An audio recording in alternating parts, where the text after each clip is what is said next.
Pro intelligence services के founder Dinesh Somani हमारे साथ हैं। दिनेश जी नमस्कार। एक बात आपसे पहले एनर्जी पे ही करना चाहेंगे क्योंकि आज सुबह 8 और 10 बजे के बीच में जिस तरह की हलचल हमने क्रॉस एसेट क्लासेस में आते हुए देखी, एक बहुत बड़ा मूव कच्चे तेल में भी बनता हुआ नजर आया था। एक समय पर 4.5% की तेजी थी और अब वो तेजी कंप्लीटली गायब होती हुई नजर आई है।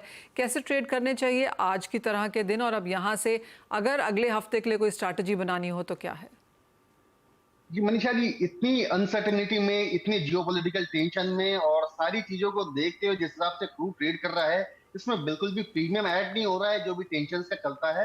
मुझे लगता है कि ये एक बैरियर जोन में धीरे धीरे जाते आ रहा है और खासकर अगर मैं टेक्निकली बात करूं तो एक नेगेटिव डाइवर्जेंस दे रहा है जो कि काफी बड़ी मंदी की निशानी बन सकती है। खुलते बाजार में ये ऊपर के लेवल्स अगर हम देखते हैं तो 7320 का लेवल बना के 6800 की लेवल बनी और आज एक शार्प बाउंस बैक दिया उसने जो करीब करीब 7100 के लेवल्स बने। वहां से भी करीब करीब अभी 250 रुपया 200 रुपया नीचे ट्रेड कर रहा है मई का कॉन्ट्रैक्ट। मुझे लगता है कि 6880 के आसपास क्रूड अगर आता है तो यहाँ पर सेलिंग का ही अवसर ढूंढे। धीरे धीरे मुझे लगता है ये दोबारा 6550 से 6700 के लेवल देख सकता है। आने वाले समय में क्रूड में हमें एक बड़ी मंदी निश्चित तौर से देखने मिल सकती है। मेरी सलाह इस वीक और नेक्स्ट वीक भी सेलिंग की ही रहेगी। ऑल राइट, तो बिकवाली करके चलना चाहिए। यहाँ पे एक व्यू आपसे सोने पर भी लेना चाहेंगे क्योंकि जैसे ही वो खबरें घूम रही थी, सोने को हमने 2412 तक जाते हुए देखा। मैंने 2412 देखा, आई एम श्योर उसके ऊपर भी गया हो सकता है, लेकिन वहां से सीधा $30 की गिरावट के साथ फिलहाल कारोबार। मनीषा जी, किसी ने अगर शॉर्ट करके गया होगा और सुबह 7 बजे के रेट अगर देख लिए होंगे तो उसने एम टू एम पक्का कैलकुलेट कर लिया होगा। बट जैसे ही हमारा मार्केट खुला है, सामान्य तौर पर खुला, एक 50 से 100 रुपए ऊपर खुला, थोड़ी सी हलचल की। लेकिन मैं आपको बता दूं मनीषा जी कि ये जो अपसाइड के रेट है गोल्ड में ऑलमोस्ट रैली डन हो चुकी है। 73,000 का गोल्ड में सारा वॉर और सब कुछ, इकोनॉमिक स्लोडाउन सब कुछ फैक्टर्ड इन है। लेने वाले के लिए ज्यादा से ज्यादा 700 से 800 रुपए मिलने हैं। घटने वालों के लिए कम से कम 2 से 2,500 रुपए यहाँ से नीचे जा सकते हैं। मुझे लगता है इवनिंग सेशन तक हमको 72,000 के अंदर गोल्ड निश्चित तौर से देखने मिलेगा। 72,650 700 के आसपास इसको शॉर्ट कीजिए। 72,950 का स्टॉप लॉस मेंटेन करें। आने वाले समय में 71,850 हमें निश्चित तौर से देखने मिलेगा। राइट, तो अगर आपने सोना नहीं खरीदा है, खरीदना चाहते हैं तो इन डिप्स का डेफिनेटली इंतजार करें। इसी के साथ साथ दर्शकों को शामिल करने का भी समय है और हमारे पास अभी एक मैसेज आया है। मिस्टर SM देश पांडे अकोला महाराष्ट्र से लिख रहे हैं कि इन्होंने चांदी खरीदी थी 43,600 के लेवल से दिनेश जी, और जानना चाहते हैं कि होल्ड करें, बाजार में ले जाएं, क्या करें? जी मनीषा जी, बड़ी खुशी की बात है कि मेरे लोकल प्लेस को ही बिलोंग करते हैं, अकोला से बिलोंग करते हैं और अच्छे रेट्स में चांदी ली है। वहां से दुगने रेट पर चल रही है और मैं ये आशा करूंगा इनका जो दुगना रेट है ये चौगुना हो जाए। अभी इन रेट पर मुझे लगता है सिल्वर एक ऐसी लेवल है जो ब्रेकआउट लेवल्स के ऊपर ट्रेड कर रही है। थोड़ी बहुत अनसर्टेनिटी, थोड़ी बहुत स्लगिशनेस या हम कहेंगे कंसोलिडेशन का फेज है। लेकिन आने वाले समय में सिल्वर मुझे लगता है कि 81,000 के नीचे भी नहीं जाएगी और जल्द से जल्द हमें 88-90,000 के लेवल्स देखने मिलेंगे। तो जो पोजीशन इन्होंने कैश मार्केट में बना रखी है वो निश्चित तौर से बनी रखे और बनाए रखे।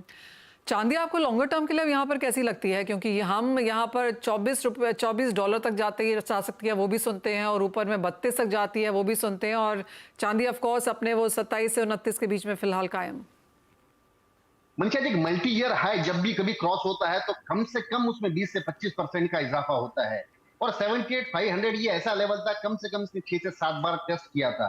उसके ऊपर मंथली, वीकली, क्वार्टरली सारे इसके क्लोज आ चुके हैं। मुझे लगता है इसमें मूव एक विस्फोटक व्यू का इंतजार है। कोई एक ट्रिगर आएगा जो इसको एक बड़ी तेजी की तरफ लेकर जाएगा। मिनिमम 90,000, ऊपर में 95,000 के भी लेवल्स हमें देखने मिल सकते हैं। बट स्लो एंड स्टडी इसका जो भी डिप आएगा उसमें खरीदारी का अवसर ढूंढते रहना। ऑल राइट, और हमारे पास एक और मैसेज आया है और ये भी बहुत इंटरेस्टिंग है दिनेश जी। तुषार जी लिखते हैं राजकोट से कि इन्होंने 4 लॉट कच्चा तेल लिया था 6,015 के स्तर पर और उसे लगातार होल्ड करते रहे हैं।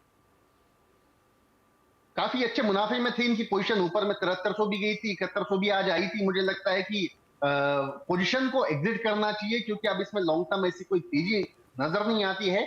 अगर ये कहीं भाई 6950 6900 के आसपास अगर मई का कॉन्ट्रैक्ट आता है तो मुझे लगता है पोजीशन एग्जिट करके कहीं और अल्टरनेटिव कमोडिटीज, बेस मेटल्स या something silver of that kind उसमें इन्वेस्ट करना चाहिए। जी हाँ, इनको लगा होगा कि एक जगह पैसा बनते जा रहा है, लगातार बनते जा रहा है, तो क्लियरली होल्ड किया है, लेकिन अब क्लियरली यहाँ से निकलने का समय भी है। ये मैसेज है संजीव जी का राजस्थान से। ये किसान है, इनके पास 100 क्विंटल गुआर सीड पड़ा हुआ है, क्या करने की राय है? बिल्कुल राय ये है, उनका अच्छा समय निश्चित तौर से और जल्दी आएगा। बड़े समय के बाद में ग्वार में पॉजिटिव मोमेंटम आया है। 5550 के लो से 5050 के लो से इसमें 500 रुपए की रिकवरी होकर 5550 के आसपास का लेवल आया है। इसका मोमेंटम देख के मुझे यूं लगता है कि आने वाले समय में 5800 के रेट ये दे सकता है। एक महीने का इंतजार करें, मुझे लगता है 5800 साढ़े 5800 के आसपास आप एग्जिट कर सकते हैं। ऑल राइट, तो गुआर सीड में यहाँ पर अच्छी खासी बढ़त हम ऑलरेडी देख चुके हैं और यहाँ से कुछ मुनाफा लिया जा सकता है।